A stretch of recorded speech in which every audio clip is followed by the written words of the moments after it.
Coming up in this week's video, we make our way into the Mount Field National Park, where we set ourselves up in the campground there with the lovely Taina River flowing behind us. We take some of the walks that are available within the national park and we go out and visit some very beautiful waterfalls. As we take a drive through the national park, we find some very picturesque and scenic locations. No visit to the Mount Field National Park would be complete without visiting the Gordon Dam. All that and lots more coming up in this episode.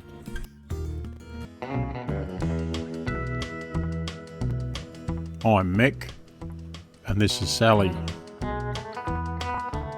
Together we've been caravanning Australia since the 1980s, and more recently we started to put the videos together just to show you some of what we see out there. There's a lot to see in Australia and we hope you enjoy what we have here to show you. You can follow us on our trips via the following social media platforms. If you like the following video, please subscribe to our YouTube channel. It was bright and early when we left Brady's Lake Campground this morning, as we'd heard that to get a good campsite at the Mount Field National Park, it was first in, best dress, so we didn't want to get there too late and miss out. Yeah, g'day everyone and welcome to the start of another video. We're set up in the Mount Field National Park campground at the moment, and we've come down here. There's a number of waterfalls that we want to have a look at, and as well as that there's the Gordon Dam that we want to go out and check whilst we're here too. So we're booked in for 3 nights and we're in the unpad section. Very busy place this one, and we've got a lovely running stream behind us at the moment, so hope you enjoy what we show you. It was still overcast when we were leaving Brady Lake this morning, but we believe that the rain was behind us now and hopefully the weather was going to improve from here on in.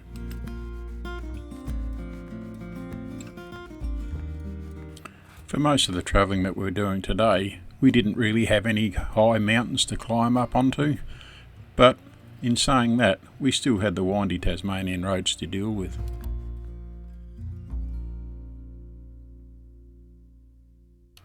We enjoyed our drive today with the scenery changing all the time, and it wasn't very long at all, and we were soon arriving at Mount Field National Park.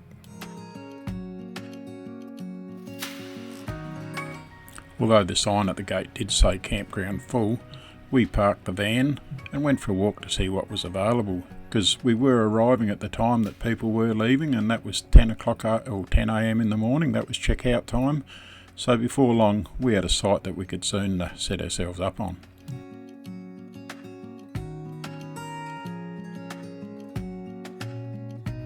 We were very pleased with the site that we did get. We're in the unpad section of course, and to the rear of us was the Taina River, and to sit out the back of the caravan and listen to the water run, it was terrific.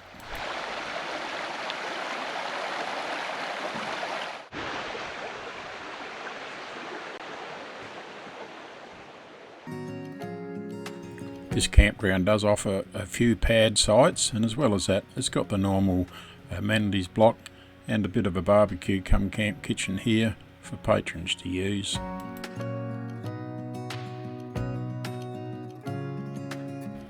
It was now time to put the walking shoes on and start to see if we could find some of these waterfalls, and intentionally we're only going to go to the first waterfall on the first walk and then do the other 2 later on another day. But it was a nice day and the viewing was certainly exceptional, very pretty. So once we set sail we just kept walking and completed the walk in one continuous day.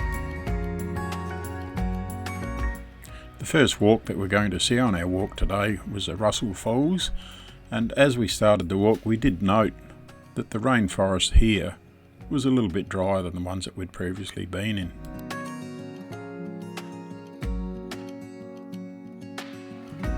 As our walk progressed later, we'll enter into a part of the walk that's known as a tall trees walk, but even early in the walk that we're doing now, we were starting to see some of these tall trees.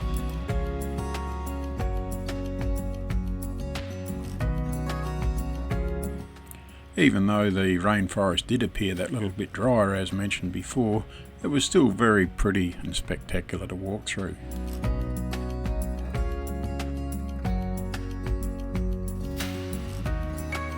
To do this waterfall walk as an individual walk is considered to be a 25-minute walk, and it is suitable for prams and wheelchairs, and as you can see here, very flat going all the way up.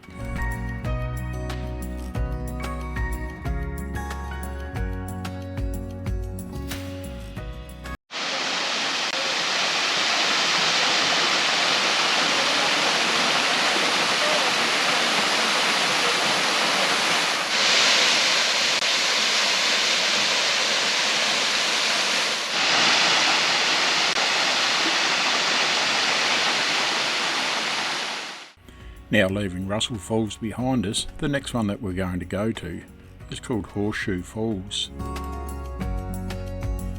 As mentioned before, we were going to do these walks as a separate walk today and do the other two tomorrow, but when you see the signpost and it says that the next waterfall is only 15 minutes away, we thought why not, so we just kept going. The track is no longer suited to those prams and walkers and wheelchairs. Certainly many steps that's got to be conquered along this track. As we come to the section at the top of the steps, we meet the area where the Russell Falls starts to commence with the water coming over the rocks here.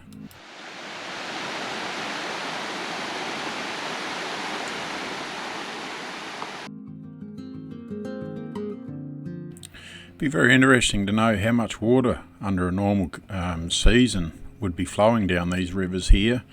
We've heard that Tasmania is going through a dry spell at the moment, and we're in the tail end, I guess, of the wet season, as I'd call it. But if anyone can tell us how much water would normally be going down here in comparison to what there is now, please leave it in a note in the comment just to let us know. After conquering all those steps, we were soon at Horseshoe Falls.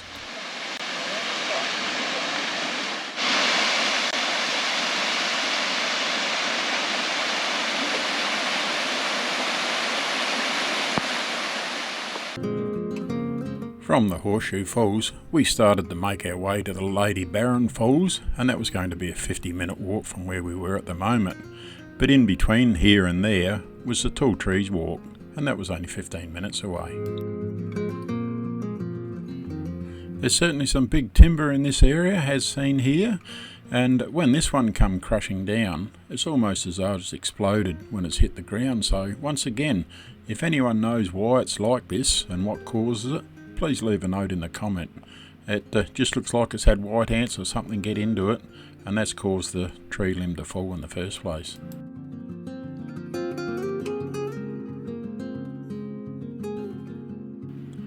The signs are along the path that indicate how much longer you've got to walk until you get to your next destination is certainly handy information to know.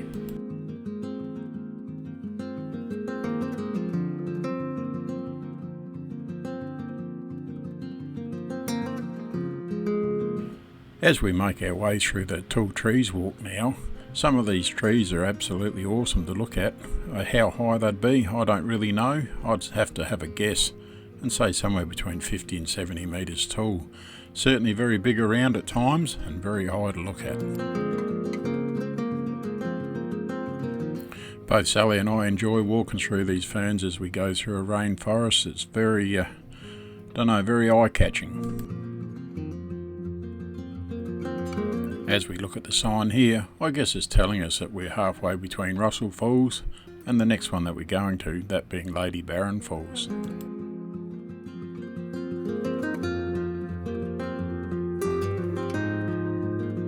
For this part of the track, it's certainly easy walking, but once again we come to one of these trees that's either fallen down and exploded or collapsed while standing and causing it to fall down.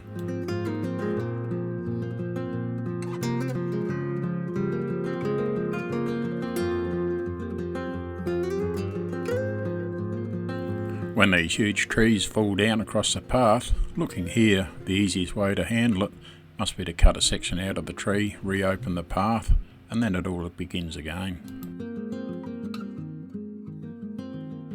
For those people that work and live in all these pretty places within Tasmania, I'm not going to say they take it for granted, but you'd certainly get used to all these ferns and lovely scenery. But for us visitors, That's just awesome.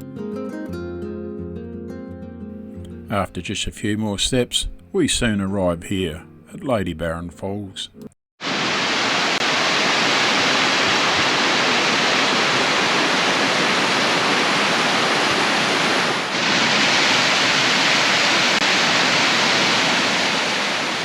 Lady Barron Falls, certainly not a big waterfall by any means, but certainly a pretty one in its own right. As we now start to make our way back to the information centre, for most of the way we follow the Lady Barron Creek.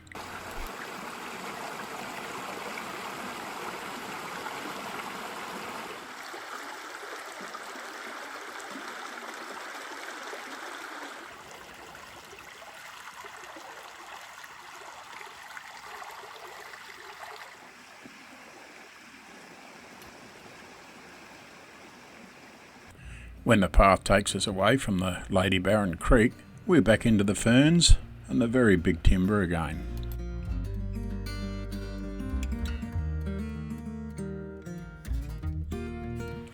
For all the walking that we've done here to go from one waterfall to the next, for this part of the walk would have to be the driest of all the walking that we've done.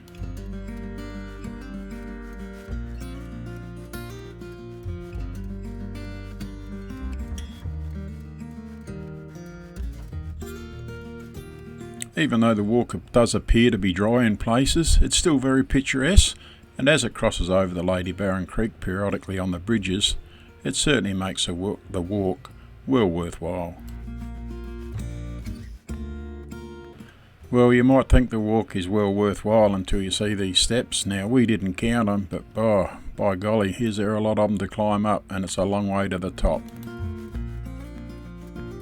If you plan your trip in advance, you can go the opposite direction as to what Sally and I travelled around today, and that would have you going down these steps rather than climbing up them.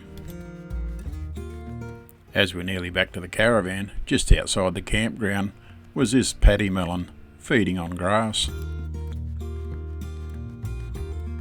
For us, no trip to Mount Field National Park would be complete without taking a drive out to the Gordon Dam, and the amazing scenery that we seen on the road going out there was incredible. There was just so many spots that looked so gorgeous. As we made our way out to the Gordon Dam, we couldn't get over the amount of scenery that was there to be admired on the road as we went out, but there was nowhere to pull over. And like this one here, we came around the hill here and we saw the mountains, and it doesn't come up as good in the camera as what it did on the day, I don't think, but there was an area that we could pull over and have a look, which we did do, and we're taking a bit of video here. But it wasn't really a designated area at all. It's just something that people started to use for themselves. As we continued on towards the dam, we came across this waterway here, and it was certainly a picture in the beautiful day that we had. The water was like glass and the reflections were beautiful, but once again, nowhere really designated that you could pull over to take advantage of the views. But in saying that, a lot of roads hasn't got the availability of land space that you could do a designated pullover area onto as well. So yeah, room and cost no doubt plays a big part.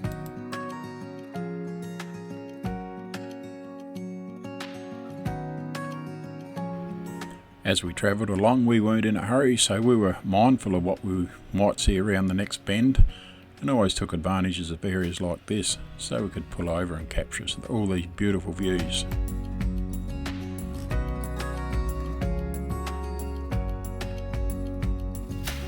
Still making our way towards Gordon Dam, our next port of call was Ted's Beach, and that was on Lake Pedder.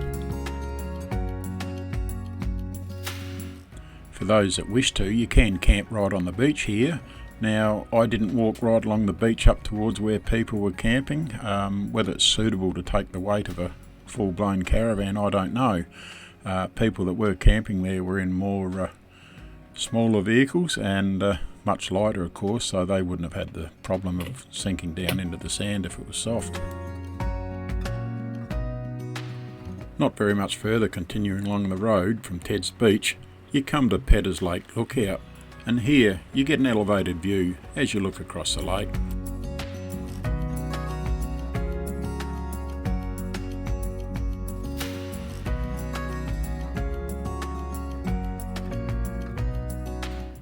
As we started to approach the area around the Gordon Dam, you could see straight away that the water level was down a long way, and I had a quick look on the records for the water on the internet to be surprised that it was some 30 metres below normal pool level. The concrete arch wall dam here at 140 metres high was completed in 1974, and it's certainly an eye-opener to view the dam and the wall as it is today. There are two viewing areas that you can view the wall when you're at the Gordon Dam, and we're at the lower one here, and that's the one that takes you down via the steps that allows you to walk across the wall. With the dam now being 30 metres below pool level, it must be a phenomenal amount of water that the dam would hold in comparison to from today to when it was actually full. It's not until you start to go down the stairs to go onto the wall that you can really appreciate how high the wall is.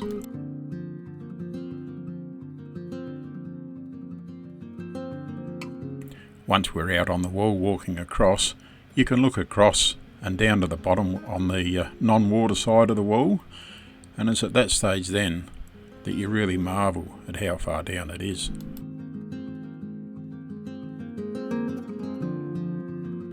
With the height of the mountains, as the mountains come down to meet the water, it certainly makes for a very pretty picture. It was now time to make our way back to the car and contemplate the approximate 200 steps that we had to climb to get back up to the top. It was slow going by the time we got to the top of the steps leaving the wall, but we were soon in the motor vehicle, making our way round to the second lookout. The second viewing area for the dam wall was just off of a lookout that's known as Nobbs Hill Lookout. When we arrived here at Nobbs Hill Lookout and started to look at the dam, it was quite easily seen how much lower the water level was. From the lookout car park, it was a short walk along the fence here that took you to the second viewing platform that allowed you to have a look at the dam wall. On our return back to the Mount Field campground, we called into the Twisted Sister, and it was there that we took the 25-minute return walk into the rainforest. This short walk was one that was suggested to us to have a look if we were in the area, and as we made our way in on the walk, we sort of got lost, or didn't really get lost, but we couldn't find what we were after. As we walked in, we followed this well-formed track here, and we thought we were on the right one, and we come across this tree here, which resembled what we thought we were looking for, where the bark as it follows up starts to twist around the tree. In fact, we're actually in the wrong location. As we started to head back to the car, we found an arrow made out of stones on the well-formed path that we come in on, and that directed us to this tree here, and it certainly is a twisted tree. After admiring all the twists in the tree, we followed the path further into the forest for a while before returning back to the car and making our way back to the campground. Well, that brings us to the end of our Mount Field National Park video, and I hope you enjoyed what we've shown you. Certainly some nice waterways out there, and the Gordon Dam, not a bad sight at all. So if ever you're over this way, make sure you come down and have a good look. It's a very nice place to visit. So until that next video goes up, you take care and look after yourself. If you like the video that you just watched, give us a thumbs up, and if you want to see more of our videos, click on the subscribe button, and once you've done that, change the bell notification to all. That way every time that we do uploads to our YouTube channel, you'll be notified.